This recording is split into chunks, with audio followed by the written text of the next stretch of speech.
সরকারের সমর্থ দুটোকে মিলে সমন্বয় করে আমরা চলতে চাই। আমরা সরকারকে কোনো অবস্থায় বেকাতে ফেলতে চাই না।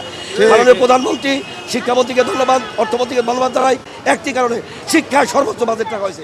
ঠিক বাজেটকে প্রায় 27,000 কোটি টাকা অতিরিক্ত বাজেট রাখা হয়েছে। এই বাজেটকে যাতে প্রথম নন এমপিও শিক্ষকদের এমপিভুক্ত করে, অন্যথায় আমরা নন এমপিও শিক্ষকরা রাজপথ থেকে যাব না। আমরা প্রয়োজন বোধে শিক্ষামন্ত্রী মহোদয় আমাদের ডাকুক, আমরা আলোচনা করব। এই টাকা তো শিক্ষকদের জন্য টাকা, এই টাকাটা ছাত্রদের জন্য টাকা। ছাত্র এবং শিক্ষক ছাড়া শিক্ষামন্ত্রীর কোনো দাম নাই। এবং জাতি করতে হলে, আধুনিক সুশিক্ষিত জাতি করতে হলে শিক্ষকদেরকে প্রথম সম্মানিত করতে হবে, চাকরির নিরাপত্তা করতে হবে। এজন্য চাকরির নিরাপত্তা এবং সামাজিক মর্যাদা বৃদ্ধির জন্য স্বীকৃতিপ্রাপ্ত এবং অধিভুক্ত সকল শিক্ষা প্রতিষ্ঠান এমপিভুক্তের মাধ্যমে চাকরির জাতীয়করণ। আপনারা জানেন আমরা নন এমপি শিক্ষকরা মূলত একটা দাবি, এখানে আমাদের এমপিও দরকার। আমরা 20-25 বছর চাকরি করে অথচ বেতন পাই না। এই শিক্ষকরাই একই সিলেবাসে একই পাঠ্যক্রমে পড়াশোনা করায়।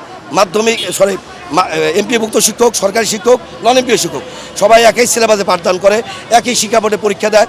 আমাদের ছেলেমেয়েরা উত্তীর্ণ হয়, তারা বিভিন্ন সরকারি চাকরি করছে এবং এমপিভুক্ত শিক্ষকদেরও ছেলেমেয়েরা চাকরি বাকরি করছে এবং কিন্তু সরকারি শিক্ষক, এমপিভুক্ত শিক্ষক আকাশ পাতাল ব্যবধান। নন এমপি শিক্ষকরা তো বেতনই পায় না।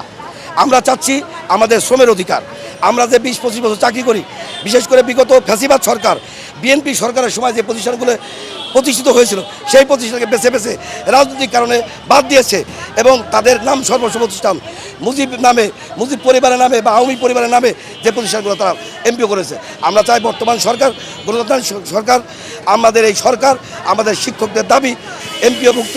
এখানে জানেন নিম্ন মাধ্যমিক আছে, মাধ্যমিক আছে, উচ্চ মাধ্যমিক, ডিগ্রি, অনার্স, মাস্টার্স, মাদ্রাসা, কারিগরি, দাখিল, আলিম, এই সব কিছু মিলে আমাদের প্রায় 14টা স্তর আছে। এই 14টা স্তরে মাত্র 5-6 হাজার শিক্ষা প্রতিষ্ঠান যাচাই বাছাই করে যেগুলো স্বীকৃতি আছে সেই প্রতিষ্ঠান এমপিওগুলো দিয়ে দিলে আমরা বাড়ি ফিরে যাই, আমরা শ্রেণীকক্ষে যাব।